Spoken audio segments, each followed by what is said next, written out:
அஸ்ஸலாமு அலைக்கும் வரஹ்மத்துல்லாஹி வபரகாத்துஹு. அன்பிற்குரிய சகோதரர்களே, அர்ஹாம் அவர்கள் நேற்று மிகப்பெரிய தஜ்ஜாலாக, மிகப்பெரிய பொய்யனாக மாறி ஹதீஸ்கள்ல ஏராளமான இருட்டடிப்புகளையும் தவறான மொழிபெயர்ப்புகளையும் அவர் செய்தார். நபிகள் நாயகத்தை எப்படியெல்லாம் மிக கேவலமாக சித்தரித்தார் என்பதையெல்லாம் நீங்கள் பார்த்தீர்கள். அவர் எடுத்து வைத்த செய்திகளில் ஒரு சில செய்திகள் குர்ஆனுக்கு நேரடியாக முரண்படக்கூடிய செய்திகள். அவர் ஒரு மாடு பேசியதாக ஒரு செய்தி எடுத்து வைத்தார். மாடு பேசியதாக நபிகள் நாயகம் சொன்னால் நாங்கள் கண்டிப்பாக நம்பிக்கை கொள்வோம். ஆனால் அந்த மாடு என்ன பேசியதாக ஹதீஸில் வருகிறது. அதுல வருது, அந்த மாடு சொன்னதாம், நாங்கள் விவசாயத்திற்காக மட்டும்தான் படைக்கப்பட்டிருக்கிறோம், எங்கள் மீது பயணிக்க கூடாது என்று அந்த மாடு பேசியதாக அந்த செய்தியில வருது. ஆனா திருமறை குர்ஆன் பல்வேறு வசனங்கள்ல அல்லாஹ் சொல்லி காட்டுறான். 31 அத்தியாயத்தில் அல்லாஹ் பல வசனம் சொல்கின்றான். ஹலக்கலக்கும் மாஃபி, அதாவது அவலம் யரவ் அன்னா ஹலக்னா லஹும் மிம்மா அமிலத் ஐதீனா அன்ஆமன் ஃபஹும் லஹா மாலிகூன். அவர்களுக்காக நம்முடைய கைகளினால் நாம் கால்நடைகளை படைத்திருக்கின்றோம். வதல்லல்னாஹா லஹும், அதை நாம் அவர்களுக்கு வசப்படுத்தி கொடுத்திருக்கின்றோம். ஃபமின்ஹா ரகூபுஹும் வமின்ஹா யகுலூன், அதில் அவர்கள் பயணிக்கிறார்கள், அதிலிருந்து அவர்கள் சாப்பிடுகிறார்கள் என்று அல்லாஹ் சொல்லி காட்டுறான். அந்த ஹதீஸ் என்ன சொல்லுது? மாடு சொல்லிச்சான் நாங்க விவசாயத்திற்கு மட்டும்தான் சொல்லி. அல்லாஹ் ரப்பல் ஆலமீன் சொல்றான், மாடு விவசாயத்துக்கு மட்டும் கிடையாது, கால்நடைகள்ல பயணம் செய்ய முடியும் அல்லாஹ் சொல்லி காட்டுறான். நீங்க தைரியமா இருந்தா விளக்கம் சொல்லுங்க. இதே கருத்தை 14 அத்தியாயம் 6-7 அல்லாஹ் சொல்லி காட்டுகின்றான். நாம கால்நடைகளை உங்களுக்கு பயணம் செய்வதற்காக படைத்திருக்கிறோம் என்று. அதுபோன்று அல்லாஹ் ரப்பல் ஆலமீன் 40வது அத்தியாயத்தில் 79வது வசனத்திலையும் கால்நடைகளை பயணம் செய்வதற்காகவும் படைத்திருக்கிறோம் என்று அல்லாஹ் சொல்லி காட்டுகிறான். 43, 11, 12, இன்னும் 6, 142 இதனையும் அல்லாஹ் சொல்லி காட்டுறான். அடுத்து ஹுசைமா என்ற சஹாபி நபிகள் நாயகத்துக்கும் ஒரு கிராமவாசிக்கும் குதிரை வாங்கல கொடுக்கல் வாங்கல ஒரு கருத்து வேறுபாடு ஏற்படுது. இவர் அந்த சபையில இல்ல. சபையில இல்லாத ஆள் நபிகள் நாயகம் அந்த கிராமவாசியிடம் குதிரையை வாங்கியதாக பொய் சாட்சி சொல்றாரு. அல்லாஹ் குர்ஆன் சொல்லி காட்டுறான், வலா தக்துமு ஷஹாதா, நீங்கள் சாட்சியத்தை மறைக்காதீர்கள். நபிகள் எதுக்கு வந்தாங்க? சஹாபாக்கள் நபிகள் நாயகத்தை எதற்காக நம்பினார்கள்? அல்லாஹ்வின் தூதர் இறைவனிடமிருந்து செய்தியை சொன்னாங்க. அந்த இறைவனிடமிருந்து எந்த செய்தியை சொன்னாங்களோ அதன்படி நடப்பதற்கு தான் நபிகள் நாயகம் சஹாபாக்களும். அப்ப அல்லாஹ் சொல்லி காட்டுறான், பார்க்காத விஷயத்துக்கு சாட்சி சொல்லக்கூடாது, பொய் சாட்சி சொல்லக்கூடாது, சாட்சியை மறைக்க கூடாது, பொய் சாட்சி சொல்வது நிரந்தர நரகம் என்று அல்லாஹ் சொல்லும் போது ஒரு சஹாபி பார்க்காத விஷயத்துக்கு பொய் சாட்சி சொல்வாரா? நபிகள் நாயகம் இந்த குற்றவியல் விஷயங்கள்ல என்னுடைய மகள் திருடினாலும் கையை விட்டவன் சொன்னாங்களே, தனக்கு ஒரு சட்டம் மற்றவங்களுக்கு ஒரு சட்டம் நபிகள் நாயகம் சொல்லலையே. அந்த நபிகள் நாயகம் பொய் சாட்சி சொன்ன ஒரு மனிதருக்கு டபுள் கிரேட் கொடுப்பாங்களா? இது குர்ஆனுடைய எத்தனை வசனங்களுக்கு மோதுகிறது, நபிகள் நாயகத்துடைய தன்மையை பாதிக்கிறது, அவரை ஏமாற்று பெருவழியாக சித்தரிக்கிறது. இதை எப்படி ஏத்துக்கிறேன்னு கேட்டோம், பதில காணும். அடுத்து பிலாலுடைய சம்பவம். பிலால் எதுக்காண்டி கடன் வாங்குறாரு? பைத்துல் மாலுக்கு நபிகள் நாயகத்துக்காண்டி கடன் வாங்குறாரு. அப்ப ஒட்டுமொத்த இஸ்லாமிய சமுதாயத்துக்காண்டி கடன் வாங்குறாரு. அந்த கடன் என்ன செய்யல, கடன் கொடுத்தவன் கேட்கிறான். அப்ப நபிகள் நாயகம் அதுக்கு பொறுப்பு. நபிகள் நாயகம் நீ என்ன செய்யாத, தப்பிச்சு ஓடு, கடன் வாங்கிட்டா தப்பிச்சு ஓடு நபிகள் நாயகம் சொல்லுவாங்களா? இது நபிகள் நாயகத்துடைய பண்பா? நபிகள் நாயகத்துக்காக தான் கடன் வாங்கியிருக்கிறார். நபிகள் நாயகத்துக்காண்டி மட்டும் கிடையாது, பைத்துல் மாலுக்காண்டி ஒட்டுமொத்த இஸ்லாமிய சமுதாயத்தை கடன் வாங்கியிருக்கின்றார். நபிகள் நாயகம் இப்படி செய்வார்களா? இது எத்தனை திருமறை குர்ஆன், மன் கஷனா ஃபலைஸ மின்னா, ஏமாற்றுவன் நம்மை சார்ந்தவன் கிடையாது, கடன் கொடுத்தவனுக்கு திட்டுவதற்கு உரிமை இருக்கிறது என்றெல்லாம் சொன்ன நபிகள் நாயகம், நீ கடன் வாங்கிட்ட, கடன்கார வர்றான், தப்பிச்சு ஓடி எஸ்கேப் ஆகும் சொல்லுவாங்களா? இது கண்டிப்பாக நபிகள் நாயகம் வாழ்க்கையில் இப்படி சம்பவம் நடந்திருக்காது. இதை எதிரிகள் அல்லாஹ்வின் தூதர் பேர்ல இட்டு கட்டியிருக்கிறாங்க. இது போன்று கடன் வாங்கிட்டு ஏமாற்றுவதற்காக இஸ்லாத்துடைய எதிரிகளால் இட்டு கட்டப்பட்ட ஒரு சம்பவம். அடுத்து இப்னு மஸ்ஊத் என்ற சஹாபி வமா ஹலக்கத் தக்கர வல் உன்சா என்பதை வல்தக்கரி வல் உன்சான் ஓதி இருக்காங்க. நபிகள் நாயகம் ஓதின பார்த்தேன்னு சொன்னாங்களாம். அன்பிற்குரிய சகோதரர்களே, திருமறை குர்ஆன்ல ஒவ்வொரு எழுத்தும் அதாவது கல்வி வழங்கப்பட்ட உள்ளங்களில் அது பாதுகாக்கப்பட்டிருக்கிறது.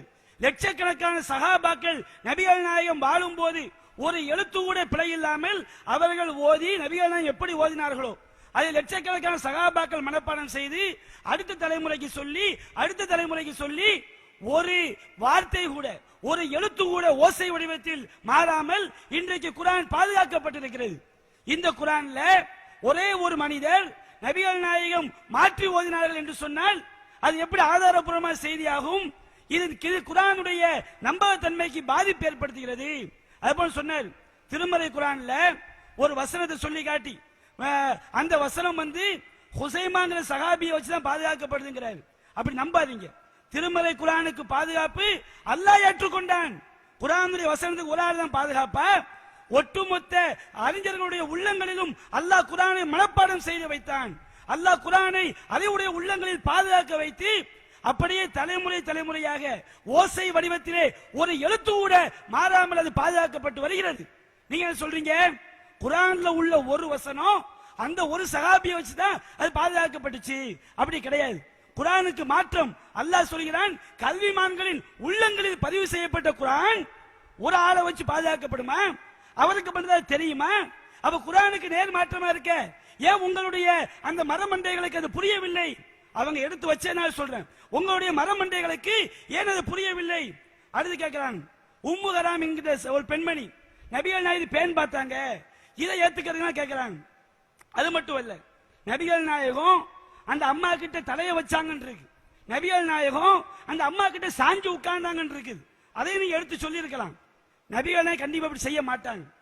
இது இந்த அந்த பெண்மணி பேன் பார்த்தார்கள், நபிகள் நாயகம் கிட்ட படுத்தாங்க, நபிகள் நாயகம் மேல சாஞ்சு உட்கார்ந்தாங்க, இது அல்லாம அந்த உம்மு ஹராம் சம்பவம் வருது. அதை நாங்க ஏத்துக்கிறோம். எது நபிகள் நாயகத்தை பாதிக்குதோ, நபி மஸ்ஸத் எது ரசூலுல்லாஹி ஸல்லல்லாஹு அலைஹி வஸல்லம் இம்ராத்தன் கத்து, நபிகள் நாயகத்துடைய கை எந்த பெண் மீது பட்டது கிடையாது. நபிகள் நாயகம் மகத்தான் நற்குணத்தில் இருக்கிறார்கள். நபிகள் நாயகம் எந்த பெண்ணோடும் தனிமையில் இருக்கக்கூடாது, அந்நிய பெண்ணோடு தனிமையில் இருக்கக்கூடாது சொன்னாங்க. நபிகள் நாயகம் கண்டிப்பாக அந்நிய பெண்ணோடு தனிமையில் இருக்க மாட்டாங்க. தஜ்ஜால் சொன்னாரு சின்னம்மாவன், சின்னம்மான்னு தஜ்ஜால் சொன்னார். அந்த அம்மா உம்மு ஹராம் ரசூலுல்லாஹ் சின்னம்மாவன். ஏன்பா ரசூலுல்லாஹ் அந்நிய பெண்ணோ இருந்தாங்கன்னு வருது, நீங்க சின்னம்மா நிட்டு கட்டுவீங்களா? சின்னம்மாங்கிறதுக்கு ஆதாரத்தை கொடுங்க. யார் உங்களுக்கு சொன்னா அந்த அம்மா சின்னம்மான்னு சொல்லி நீங்களே கண்டதை சேர்த்து கொண்டு இப்படி பதிவு செய்வீங்களா? அடுத்து என்ன செய்யறாரு? அடுத்து அவர் என்ன பண்றாரு? ஒரு சஹாபி பசியினால ஒரு தோட்டத்துக்குள்ள போய் சாப்பிட்டாரு. இது ரசூலுல்லாஹ் களவுக்கு சப்போர்ட்டா? படைச்சர் அபூதையை சப்போர்ட்டா?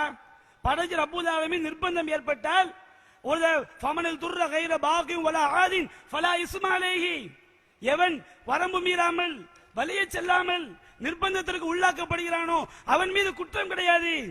அந்த மனிதன் பசியோடு இருக்கிறாரு, சாப்பிடுற சாப்பாடு இல்ல, ஒரு தோட்டத்தில் சாப்பிடுற நிர்பந்தம், இது மார்க்க அனுமதி கொடுக்குது, இது களவு கிடையாது, கையில எடுத்துட்டு வந்த தப்பு. இது ரசூலுல்லாஹ் களவுக்கு சப்போர்ட் சொல்றீங்களே, அப்ப நிர்பந்தத்துல பன்றி இறைச்சி சாப்பிடலாம் சொன்னா ரசூலுல்லாஹ் பன்னிக்கறி சப்போர்ட்டா? அப்ப என்ன உங்களுடைய வாதம்?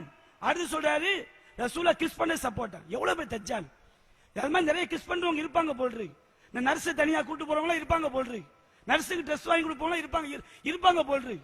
கிஸ் பண்ற சப்போர்ட்டா? என்ன கிஸ்? அட படுபாவிகளா!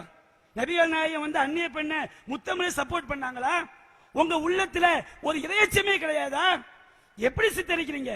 ஒரு மனிதர் தவறு செய்து விட்டு பதறி போய் அப்படி நொந்து நூலா வர, அல்லாஹ்வின் தூதரே இப்படி நடந்து போச்சு, நான் தப்பு செஞ்சிட்டேன், அப்படியா நீ வருந்துகிறாயா? நீ 2 ரக்காத் தொழு விட்டு போ, அல்லாஹ் மன்னித்து விடுவான். தப்பு செஞ்ச மனுஷன் பதறி போய் சொல்லும் போது அல்லாஹ் எல்லா பாவத்தையும் மன்னிப்பான், இறைவன் கருணையாளன் என்று சொன்ன மார்க்கத்தில் ரசூலுல்லாஹ் இன்னொரு பொம்பளையை கிஸ் பண்ண சப்போர்ட் பண்ணாங்க சொல்லக்கூடிய பாவிகளே, நீங்கள் மார்க்கம் சொல்ல தகுதியானவர்களா? உங்கள் உள்ளத்தில் இறையச்சம் இருக்கிறதா? ரசூலுல்லாஹ் நிர்வாணத்துக்கு சப்போர்ட்டா? அவர் தான் சொன்னார், ஐயூப் நபி நிர்வாணமா குளிச்சாரா, தங்க வெட்டிக்கிளி வந்தவன ஆடையை போட்டு பிடிச்சாராம். அது எப்படி? நிர்வாணமா குளிக்கக்கூடியவர் தங்க வெட்டிக்கிளி எப்படி ஆடையை போட்டு பிடிப்பாரு? மரமண்டைகளா? இங்க அவர் நிர்வாணமா குளிச்சான் இருக்குதா? அவர் நபிகள் நிர்வாணத்தை சப்போர்ட் பண்ணாங்க இருக்குது, தப்பா மொழிபெயர்த்தீர்கள். அது நிர்வாணம் கிடையாது. அடுத்து பார்க்கறாங்க, நபிகள் நாயகம் குர்ஆனுக்கு விளக்கமா அல்லாஹ் சொல்லி காட்டுறான். நபிகள் நாயகம் ஸல்லல்லாஹு அலைஹி வஸல்லம் அவர்கள் எதற்காக வன்சல்னா இலைக்க திக்ர லிதுபையின லின்னாஸ், நபிகள் நாயகமே இந்த வேதத்தை நீங்கள் தெளிவுபடுத்த வேண்டும் என்று அல்லாஹ் சொல்லி காட்டுறான். திருமறை குர்ஆன்ல சில விஷயங்களை அல்லாஹ் சொல்வான், அதற்கு விளக்கத்தை நபிகள் நாயகம் சொல்வாங்க. அல்லாஹ் சொல்லி திருமறை குர்ஆன்ல திருமணம் முடிப்பதற்கு யார் யாரெல்லாம் தடை செய்யப்பட்டவர்கள் என்பதை அல்லாஹ் சொல்லி காட்டுறான். அதற்கு அதிகப்படியான விளக்கமாக நபிகள் நாயகம் ஸல்லல்லாஹு அலைஹி வஸல்லம் அவங்க எதை சொல்றாங்க, ஒரு பெண்ணையும் அவருடைய சின்னமாய் முடிக்க கூடாதுங்கிறாங்க. இது விளக்கம் தானே? நபிகள் நாயகத்துக்கு திருமறை குர்ஆனுக்கு விளக்கம் சொல்லக்கூடிய அதிகாரம் இருக்குதே. ரசூலா எங்க முரண்பட்டு பேசுறாங்க? எந்த முரண்பாடும் இந்த வசனத்தில் கிடையாது. திருமறை குர்ஆன் தானாக செத்தவை ஹராம் என்று சொல்கிறது. அதற்கு விளக்கமா நபிகள் நாயகம் சொல்றாங்க, தானாக செத்ததுல மீன் மட்டும் அடங்காது, அது போன்று வெட்டுக்கிளி அடங்காதுன்னு சொல்றாங்க. இது என்ன முரண்பாடு? நபிகள் நாயகம் திருமறை குர்ஆனை விளக்குறாங்க. குர்ஆன்ல தானாக செத்தது ஹலால், ஹதீஸ் ஹராம், ஹதீஸ்ல தானாக செத்தது ஹராம்னு வந்தாதான் முரண்பாடு. குர்ஆன்ல தானாக செத்தவை ஹராம்னு வருது, நபிகள் நாயகம் அதுல எது அடங்காது என்பதை தெளிவுபடுத்துறாங்க. இது உங்களுக்கு புரியலையா? இது முரண்பாடா? அடுத்து என்ன செய்றாங்க, நபிகள் நாயகம் அல்லாஹ் குர்ஆன்ல 4 கல்யாணம் செய்யறதுக்கு அனுமதி கொடுக்கிறான். அலி ரசூலா அலி ரலியல்லாஹு அவங்க ஃபாத்திமா அலி 2வது கல்யாணம் முடிக்க தடுத்தாங்கன்னு வருது. ரசூலா தடுக்கல. திருமணத்துக்கு முன்பாக ஒப்பந்தம் எடுக்கிறாங்க. தன்னுடைய முதல் மகளை திருமணம் செய்து கொடுக்கும் பொழுது அந்த மருமகன் கேட்கிறாங்க, என்னுடைய மகள் உயிரோடு இருக்கும் வரை நீ மறு கல்யாணம் பண்ணக்கூடாது, அப்படி சம்மதிச்சா நான் உனக்கு பொண்ணு தர்றேங்கிறாங்க. அவர் சம்மதிச்சு பொண்ணு கேட்டாரு. அவங்க உயிரோடு இருக்கிற வரைக்கும் அவர் என்ன செய்யல, மறு திருமணம் பண்ணல. அது போன்று அலிட்டையும் கேட்கிறாங்க,